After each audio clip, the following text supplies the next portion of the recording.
about... Okay, all right. Like, so today Microsoft held... You had the... At first it... All right, today Microsoft held the keynote where they introduced my...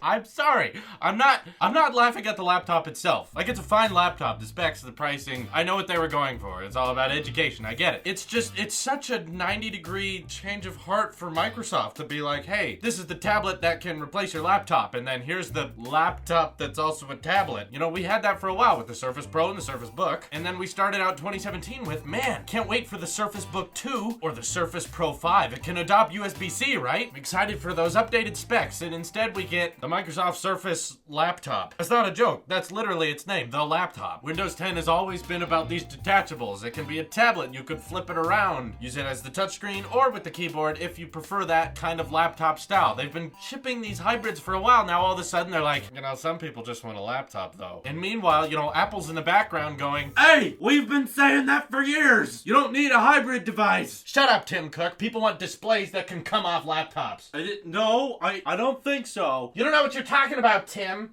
Get out. Okay, I know everyone hates it, but the touch bar is still cool. Suck it! It's just weird. It's so bizarre they don't want to update their Pro devices. Surface Pro, Surface Book, those are like highly advanced, powerful, capable Windows 10 devices. But no, we're just gonna focus on education right now. Okay, I mean, I guess that's fine. They were upset that Chromebooks were stealing the education market, which brings me to my next confusing point. The Surface laptop isn't really meant to compete with the Chromebooks. I definitely misunderstood all this. Microsoft is more focused on stealing sales from Apple's MacBooks. Like the Surface Pros and Surface Books weren't doing that already. They were like, hey, you can take the screen off. Hey, it's got a touchscreen, comes with a pen. It can run desktop apps. It can do all those things. Isn't that better than your Apple MacBook? Which for a lot of people it was, and that's fine. You can gladly choose that route. I won't disagree with you. For certain things, that is a better way to go. But now they want to kill Apple sales again with something else? That's just a laptop. It removes a bunch of major features. Like, it ships with Windows 10 S, which stands for Soul. It literally said that at the keynote. And the idea here is to make a more verified, locked down version of Windows 10 so that it can be fully optimized and be faster, something Apple's done for a while. And it basically means you can't download apps unless they're on the Windows Store. So Microsoft is really trying to push people to verify their apps on the Windows Store unless you want to upgrade to Windows 10 Pro, which is another step, of course, which means it's possible, it's just not very convenient, and it is only free until the end of this year. After that, it is not going to be a free upgrade. Oh, Microsoft,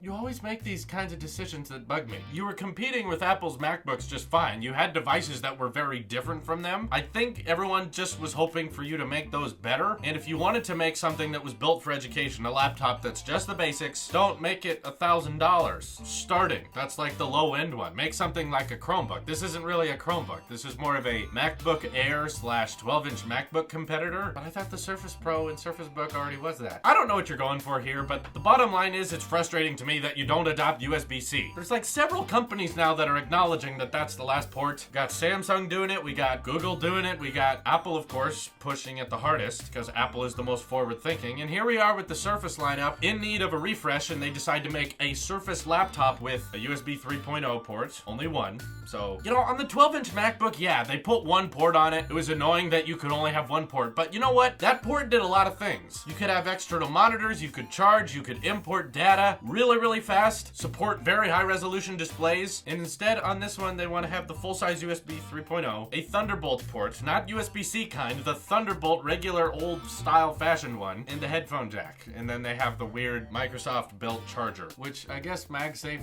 is nice. There's no denying that MagSafe is convenient. It's just, what's wrong with USB-C, Microsoft? You mad? Did it hurt you? Let me look at some of the specs. They're fine. Storage starts at 128 gigabytes, which I personally think is a little low. I think we're in a time now where you shouldn't be concerned about having enough storage on this kind of a device. I think it should start at 256. It does with the 12-inch MacBook, but again, that is more money. It's a 13.5-inch display, which is kind of right in between Apple's MacBooks, between 13 and 15, and I guess this competes with the 12-inch one too. That is multi-touch, but I have a feeling you're not going to use that multi-touch very often because the display doesn't bend down all the way. Doesn't even lay to 180 degrees. It just kind of stops. Probably a little bit ahead of where the regular MacBook stops. So you're kind of agreeing with Apple on the whole people don't really need the detachable touchscreen thing. i5 and i7 core processors, 4 gigs of RAM or 16 gigs of RAM, which is quite a jump. 4 is pretty low though, so the $1,000 one is pretty low end. But I think they're assuming that the Windows 10 S is going to optimize optimize your experience and make it faster. And of course, a very impressive stat is the battery life at 14.5 hours. Just under 3 pounds, so this is very light. It has that fabric overlay beneath the keyboard, which is kind of nifty and trademark Microsoft. But I know this may seem weird coming from the Apple sheet, because I do believe that if you're going to have a little amount of ports on your device, then they should be ports that are capable of doing lots of things. And I don't think having one USB port and one mini display port opens up that many possibilities. We know 3.0 is not as fast as USB-C can be. They probably did that so people could keep using thumb drives. They had plenty of room on the other side. I don't know. I just feel like if you're gonna have a minimal amount of ports, those ports should be capable of doing everything. Comes in 4 pretty interesting colors. I'm curious to see how this will sell though, because I feel like this isn't really aimed at low-end education. This is aimed at college students. And college students are probably going to be more attracted to a Surface Pro route, because those are technically cheaper, even though they're not. You just have to buy up those extra accessories. And if they wanted a laptop that's just a laptop, they probably have a MacBook already. So this is kind of long-term thinking. And I don't know if college students are going to need the full-size USB port anymore. They're moving more towards the cloud stuff at colleges and online submissions. Like, there's not going to be many classrooms that buy a whole classroom set of these. They're $1,000 a piece. This isn't going to be a Chromebook competitor. So it's just, what's the point of this? It's not for professionals, but it's for college students who need good battery life. I really don't know. It's kind of mind-boggling. It's kind of like Apple's cheaper iPad they released in March. It's meant to reach out to a wider field. Although to me that made sense, because iPads were getting really, really expensive. And this is kind of a very awkward step for Microsoft. Like, it doesn't make sense for them, given they've been shipping these hybrid devices for so long. Now they're just saying, nah, what if it's not that? Anyway, Microsoft did say cheaper laptops that aren't really made by them, but are made by other people, will be coming later in the year with Windows 10s on it. And those can be as cheap as,